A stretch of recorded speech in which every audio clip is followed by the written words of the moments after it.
अस्सलामुअलैकुम नाज़रीन, आप देख रहे हैं प्रोग्राम अंदर की बात मुज़म्मिल सोहरावर्दी के साथ। मैं हूँ आपकी मेज़बान इफ्तिखार रियाज़। हमारे साथ मौजूद हैं आपके पसंदीदा तज्ज़ियानिकार मुज़म्मिल सोहरावर्दी। अस्सलाम वालेकुम, वेलकम टू द शो। वालेकुम सलाम। क्या हाल है आप? मैं ठीक हूँ सर। आज के प्रोग्राम में हम फिफ्थ जनरेशन, सिक्स जनरेशन को लेके बात करेंगे, मुतनाज़िर ट्वीट को लेकर बात करेंगे, आर्मी चीफ और पीएम का जो इकट्ठा विजिट था इसको लेकर बात करेंगे। तो सर सबसे पहले पहले टॉपिक की जानिब बढ़ेंगे और आप ये बताएं, हमारे नाज़रीन जानना चाहते हैं, फिफ्थ जनरेशन का तो सुना था, अब सिक्स जनरेशन वॉर शुरू हो गई है, तो आखिर ये क्या है? देखिए, फिफ्थ जनरेशन वॉर भी आईएसपीआर ने शुरू की थी, जिसमें ये सारे लौंडे लपाड़े इन्होंने भर्ती किए थे, ये ट्रॉलर भर्ती किए थे और उस वक़्त ये सब की चांदी लगी थी, जो आज सोशल मीडिया के टाइकून्स बने हुए हैं। ये फिफ्थ जनरेशन वॉर की भर्तियाँ थीं, जो जनरल गफूर ने की जब वो डीजी आईएसपीआर थे, कुछ पाशा ने भी की थी और कुछ फिर आसिम बाजवा ने की और ये 3 डीजी आईएसपीआर्स ने मिलकर जो है फिफ्थ जनरेशन वॉर को आगे बढ़ाया, जिसकी मेन बेनिफिशियरी इमरान खान की पार्टी तहरीक इंसाफ थी और जिन्हें हम ट्रॉलर्स कहते हैं। ये फिफ्थ जनरेशन वॉर की प्रोडक्ट हैं।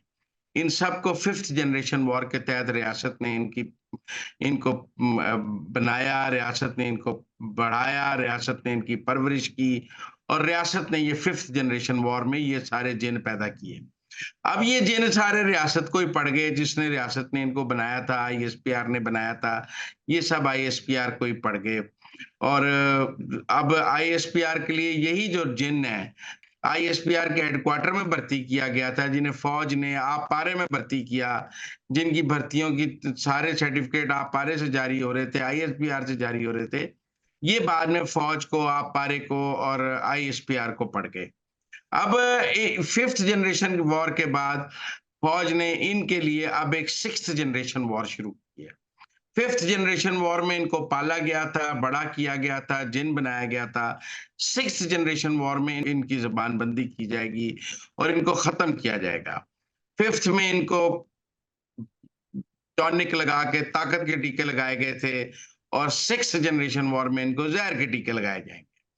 एक डिजिटल फायरवॉल की हम बहुत बात कर रहे थे। पाकिस्तान में डिजिटल फायरवॉल पर की इंस्टॉलेशन शुरू हो गई है। उमर चीमा साहब ने भी इसकी बात की है अपने एक वीलॉग में और उसमें ये है कि जो पाकिस्तान की चारों बड़ी मोबाइल कंपनियां हैं, उनके साथ मिलकर डिजिटल फायरवॉल लगाई जा रही है और जो इंटरनेट प्रोवाइडर्स हैं बड़े, जिसमें गेटवे और कुछ बड़े इंटरनेट प्रोवाइडर्स हैं, उनके पास ये जो डिजिटल फायरवॉल है, ये लगाई जा रही है रियासती इदारों की जानिब से, जिससे ये कंटेंट कंट्रोल अब शुरू किया जाएगा। तो फिफ्थ जनरेशन वॉर में कंटेंट को बढ़ाना, कंटेंट की रीच बढ़ाना और कंटेंट को आम करना था। सिक्स्थ जनरेशन वॉर में कंटेंट को कत्ल करना, कंटेंट लोगों तक ना पहुंचे और कंटेंट की रीच खत्म करना शामिल है। फिफ्थ में रीच बढ़ाना था, सिक्स्थ में रीच खत्म करना है। फिफ्थ में पैदा करना था, सिक्स्थ में कत्ल करना है। तो ये फिफ्थ और सिक्स्थ का फर्क आप समझें। फौज ने सिक्स्थ जनरेशन वॉर शुरू कर दी है फिफ्थ जनरेशन वॉर के बाद। इसमें जो यूट्यूबर्स हैं, उनकी जो रियासत मुखालिफ, जिन्हें रियासत अपने खिलाफ समझती है, या हम खुलकर कहें जिन्हें फौज अपने खिलाफ समझती है, उनकी यूट्यूब्स की रीच को खत्म किया जाएगा। आप कोशिश खोलने की कोशिश करेंगे, प्रोसेसिंग में चला जाएगा, वीपीएन बंद किए जाएंगे कि लोग वीपीएन ना लगा सकें। ट्वीट्स पे कंट्रोल किया जाएगा कि लोगों के ट्वीट लोगों तक ना पहुंच सकें। जो बाहर बैठे फौज के खिलाफ प्रोपेगेंडा कर रहे हैं, उनके ट्वीट पाकिस्तान में कोई ना देख सके, उनके यूट्यूब पाकिस्तान में कोई ना देख सके, उनके शो पाकिस्तान में ना देखे जा सके, उनको ब्लॉक करने का एक तरीकाकार रियासत बना रही है, जिसको डिजिटल फायरवॉल कहा जा रहा है, जिसकी इंस्टॉलेशन शुरू हो गई है, जो आहिस्ता-आहिस्ता आपको अगले 15-20 दिन में, महीने में काम करती नज़र आ जाएगी। कभी आप किसी से कुछ सुनेंगे कि मेरा चैनल लोगों को नज़र नहीं आता, कभी कोई कहेगा मेरा ट्वीट नज़र नहीं आता, कभी कोई कहेगा मेरा यूट्यूब की रीच खत्म हो गई है, कभी कोई कहेगा मैं फेसबुक पे कुछ डाला था वो पहुँचा नहीं है। तो ये जो सिक्स्थ जनरेशन वॉर है, ये फौज ने ऑपरेशन सिक्स जनरेशन वॉर शुरू कर दिया है। जैसे ऑपरेशन फिफ्थ जनरेशन वॉर शुरू किया गया था, तो मेरे ख्याल में कि 4 इंटरनेट जो हमारे मोबाइल प्रोवाइडर्स हैं, उनके दफ्तरों में रियासत अब डिजिटल फायरवॉल लगा रही है। बाकी इंटरनेट प्रोवाइडर्स को भी लगा रही है। तो ये अगले महीने, 1.5 महीने में हमें सोशल मीडिया का जिन वापस बोतल में जाता नज़र आएगा। सर अब आगे बढ़ेंगे दूसरे टॉपिक की जानिब।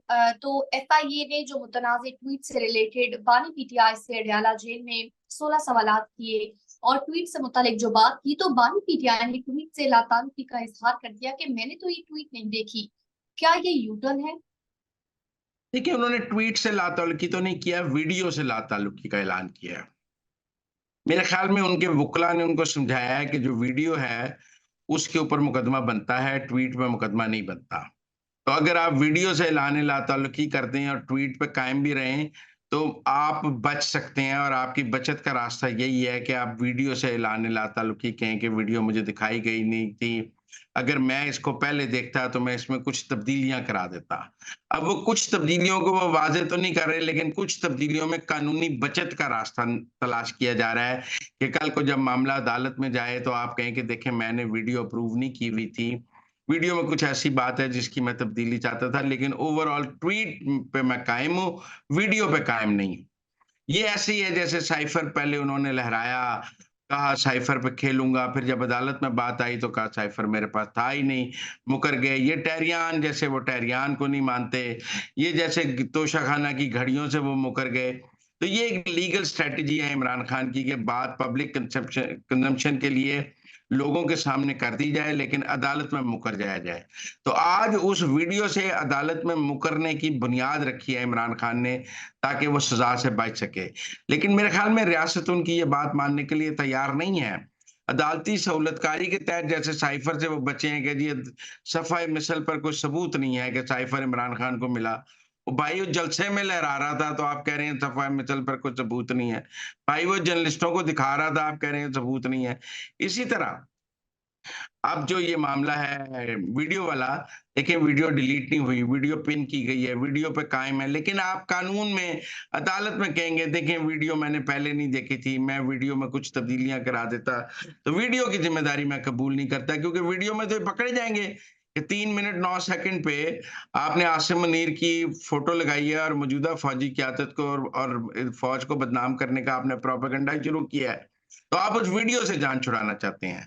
लेकिन अब वो वीडियो इतनी मुतनाज़ है कि इमरान खान जिसके बारे में ये लोग कहते हैं कि डट के खड़ा है कप्तान, वो डट के खड़ा कप्तान उस वीडियो को डिफेंड नहीं कर सकता।